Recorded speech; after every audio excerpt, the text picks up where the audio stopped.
To Justinian's other great church, Hagia Sophia. For nearly 1,000 years, Hagia Sophia was the largest cathedral in the world. Remember that Sinan the Great spent his lifetime trying to equal it in the name of Allah. So, is this a basilican axial or longitudinal plan church? Or is it a central plan church like San Vitale?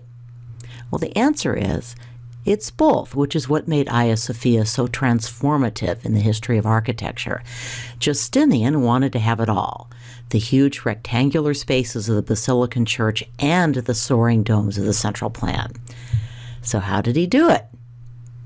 Well, you may have noticed that once again we did not assign a Khan Academy video on this very important work because we're saving it for class. Please take notes on this video. Your workbook has prompts. Let me just add that your test will include lots of questions on this church. When was it constructed? Who was its patron? Who were its architects? So you need to recognize the names, know their profession, which I just told you. So I'm assuming you've watched the video. Let me just recap a few points. Remember that the College Board is interested in change over time and the reinterpretation of works. So what's been added to the exterior of Hagia Sophia and why? Well, those slim, slender towers are minarets where people are called to prayer. Now, part of what makes visiting Hagia Sophia rather a surreal experience is this juxtaposition of Christian mosaics and Arab calligraphy. Now, Hagia Sophia is currently a museum. There is some pressure to restore its status as a mosque. Note that the current floor plan includes a maksura, a minbar, and a mihrab. Do you remember what those three items are? The mihrab is the prayer niche facing toward Mecca. The minbar is a pulpit. A maksura is the special space reserved for rulers. Not all mosques had them. Now, I couldn't find an image of Hagia Sophia's maksura. I tried. But here is the Imperial Door into the Narthex. This is the door that only the emperor could enter. One way in which Hagia Sophia did not change when it was transformed into a mosque is that it continued to showcase and reinforce imperial power. It's just that the empire switched from Byzantine to Ottoman. When Sultan Mehmed the Conqueror entered Hagia Sophia for the first time in May of 1453, he walked through this door, which was highly symbolic. He also, according to historical accounts, rubbed ashes on his head in humility and ordered that the great church be cleansed, renewed, and dedicated as a mosque. So this gives you a closer look at the mosaic on the tympanum, or half circle above the Imperial Door. How do you know it's not part of Justinian's original design? Well, it's a mosaic with images, so it has to have been installed after the outbreak of iconoclasm. As the video noted, there were not, in fact, many images in the original Hagia Sophia, unlike Justinian's church at San Vitale. Those that there were in many Byzantine churches in Constantinople were destroyed and then recreated. So these mosaics date back to the 9th or 10th century, again, after the end of the iconoclastic controversy. We see Emperor Leo VI with a halo over his head, bowing in respect to Christ, who is seated on a jeweled throne. With his right hand, Christ is blessing the emperor, and his left hand is holding a book on which is written, "Peace be with you, I am the light of the world."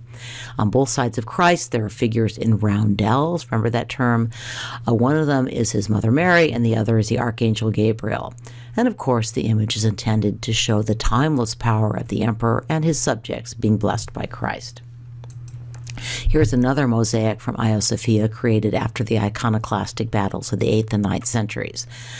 Christ Pantocrator again means Christ, Lord of hosts, or ruler of the world, and it is probably the most common image of Christ in later Byzantine art, even though you don't really have an example in your required works. Almost every Byzantine church had some variation of this image, which associate Christ with rulership and therefore, of course, with empire. So what are some other distinctly Byzantine features of this image? Well, we see that highly frontal pose, the long, thin nose, almond-shaped eyes, a very heavy reliance on line to establish strong contours, and a stylized, flat, unmodeled features of clothing and body. Here, by contrast, is the much earlier apse mosaic from San Vitale, also of Christ Pantocrator, ruler of the world.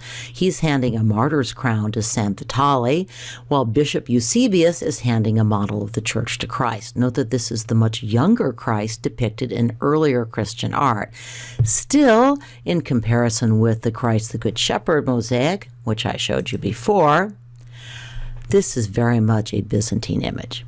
Note that the blue sky of the Good Shepherd mosaic has been replaced by the golden sky of Byzantine mosaics. And what's the significance of this change, other than evidence that Justinian had money to burn or thought he did? The Byzantine Church and the Orthodox churches still place greater emphasis on the spiritual, otherworldly nature of God and Christ. Byzantine art is more abstract, more symbolic, and less naturalistic than early Christian art, or for that matter, later Gothic Christian art. Stay tuned. It's also much more imperial, which accounts in part for the lavish use of expensive materials. Well, I don't really know if you need to know this, but it may be on the test. An iconostasis is a wall of icons and religious paintings separating the nave from the sanctuary in a Byzantine church. And by the way, we'll see similar screens in the Catholic Church. Here are two examples of an Roman Catholic Church, that is. Here are two examples of an iconostasis. The one on the left is from a Russian Orthodox church in Moscow, and the one on the right is from Hagia Sophia. Again, you see a post-iconoclasm remodeling. You should remember the image of the Virgin in the apse above the altar. Note that in Orthodox liturgies, the priest is much more separated from the people.